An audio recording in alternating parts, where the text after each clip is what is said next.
This is the inspirational savior of wrestling, The Summit. That wasn't memorable. In Los Angeles, Yes. the stars of stars. Here comes the pain. That ain't what Sable said. Because you got to be a Bo Lever. That's the reason we call him the show off, not the spell off. It wasn't as good as Bo Dallas. Bo Staken. Bowmanship. Bo hating. Bo up. You can slap tornadoes. I can climb a mountain because I'll be at the top of the summit. You're listening to Wrestling with Attitude on Stitcher, on Spreaker, and on iTunes. Follow us on Twitter at WWA Show. Like us on Facebook at Wrestling with Attitude. And go to our website at WrestlingWithAttitude.com. And just believe in Wrestling with Attitude. Absolutely. All you got to do is believe in this great show of ours. It's awesome. Really? You putting a buzzer on it? Yep. All right, welcome back to Wrestling with Attitude. Me and my cohort over here. Woo! I'm a cohort. The mouth of the Carolinas. The mouth of the Carolinas. Mouth That's of the really Carolinas. good. You like that one, don't you? I like I'm that. good with nicknames. Yes, you are. I'll give you that. That's good. We went from Little Steven to Mouth of the Carolinas. There you go. Come on, Jimmy Hart, sue me. I dare you. It's Carolinas, dude. You're not He'll Mouth say, of the that's South. the South. Technically, it's kind of east. It's east. East? Where are you? How are you getting east? It's more on east than Florida, where he's from. So, yeah, I know. That's whatever. what I find funny. He's the mouth of the South, but he's from Florida. Yeah, he's from Florida. Well, that's the South you can get in the U.S. Yeah, but, I mean, I always thought he was from Georgia, man. Yeah, Memphis, I thought. Before we went to break, we were talking about CM Punk, the podcast with Colt Cabana. I have not listened to the second part of his podcast with Colt. Maybe we'll do it next week. But I wanted to get back to the first part, and then we'll talk about Stone Cold's podcast. And the reason we're doing Vince and Stone Cold next is because this was first. The CM Punk one was first. Okay. So Vince had a chance to respond to what CM Punk had to say. A couple things, Punk goes into saying, I mentioned he goes into an interview with him and Triple H or a backstage meeting they had. Punk says, you have shackled me. You have creatively stiffed me. You have made me a very toxic environment. I no longer want to be here. It boggles my mind how Daniel Bryan has not figured into your plans to be in the main event WrestleMania, because this is his year. Just like 2 years ago when it was my year and I was white F hot, just like he is now. And what do? You fed me to this guy. And I pointed to the right at Hunter. Vince was like, this is your concussion talking. I can't believe you're saying any of this. It is a main event. You're wrestling Triple H. He turns to Triple H and politely says, with all due respect, I do not need to wrestle you. You need to wrestle me. I do not want to wrestle you. I seriously resent you for not putting me over 3 years ago when you should have.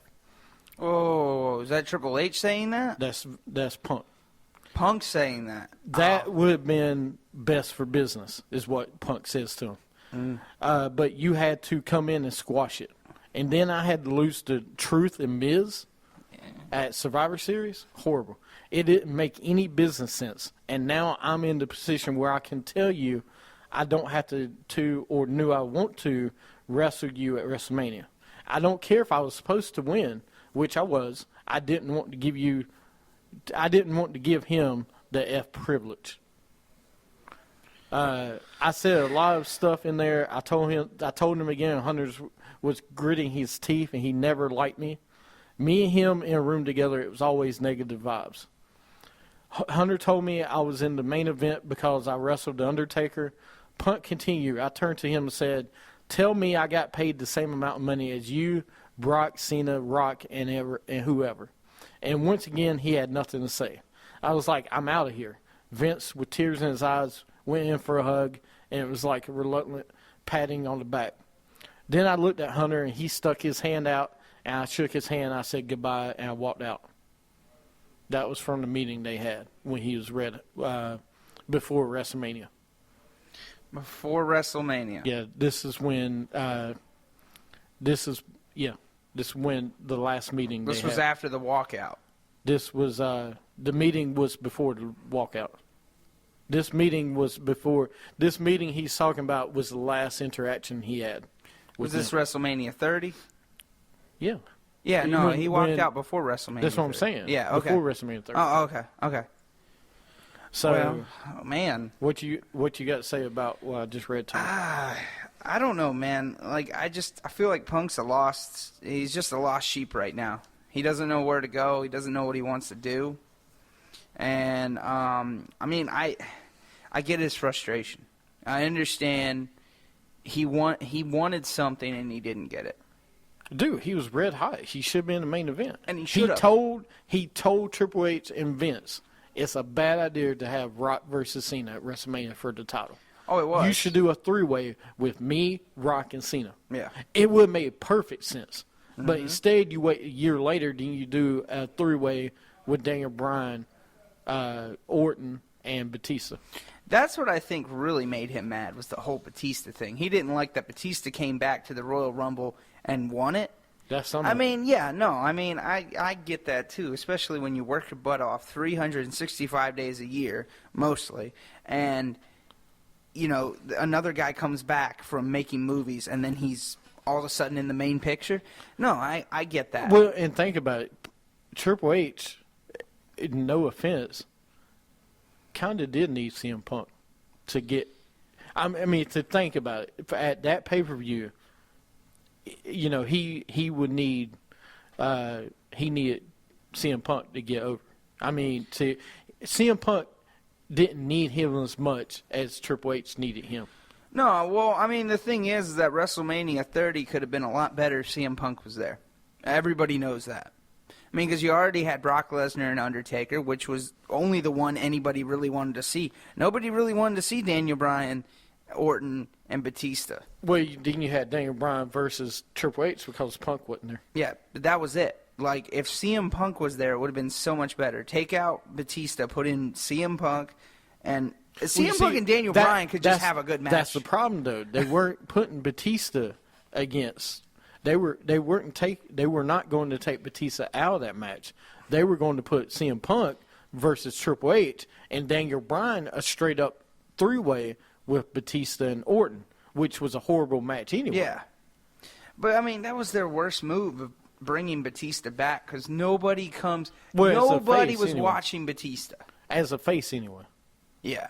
Now, as a heel, he's pretty good. Yeah, but, it may have been better as a heel. But yeah. the whole thing with Punk is you squashed him 3 years ago when he was the champion for over 423 days. Yeah. 423 damn days. Well, that's what I didn't like is that you squashed him, then you took him to The Undertaker, which was cool, but then you knew he was going to get squashed by The Undertaker, and then you don't really see him anymore. You saw him, he took some time off, then he comes back, and he doesn't do anything with the championship? Are you serious?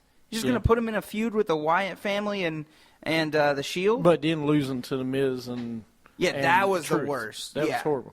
But then, Punk said he had not officially quit the company at this point when the story got really good.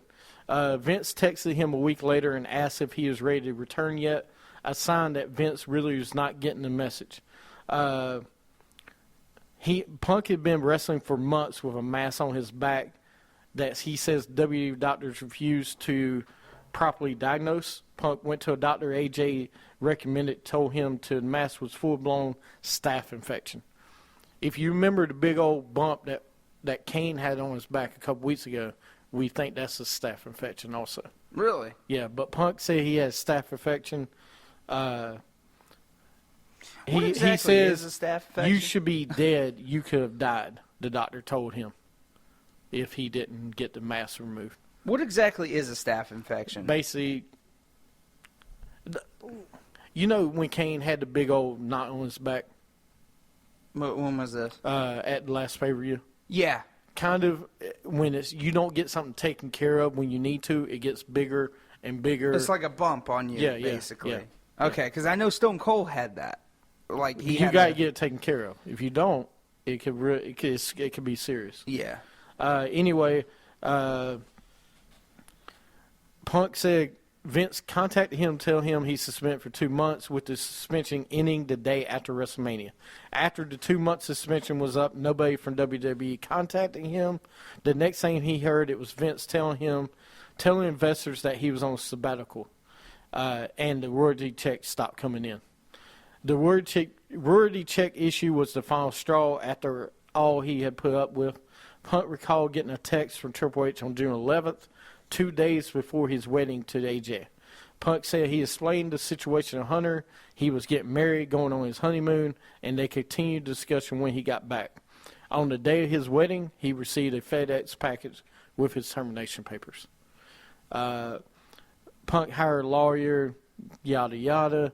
Punk said WWE was terrifying him going to TNA, but Punk's lawyer told him absolutely despises pro wrestling. Was he allowed to go to TNA though?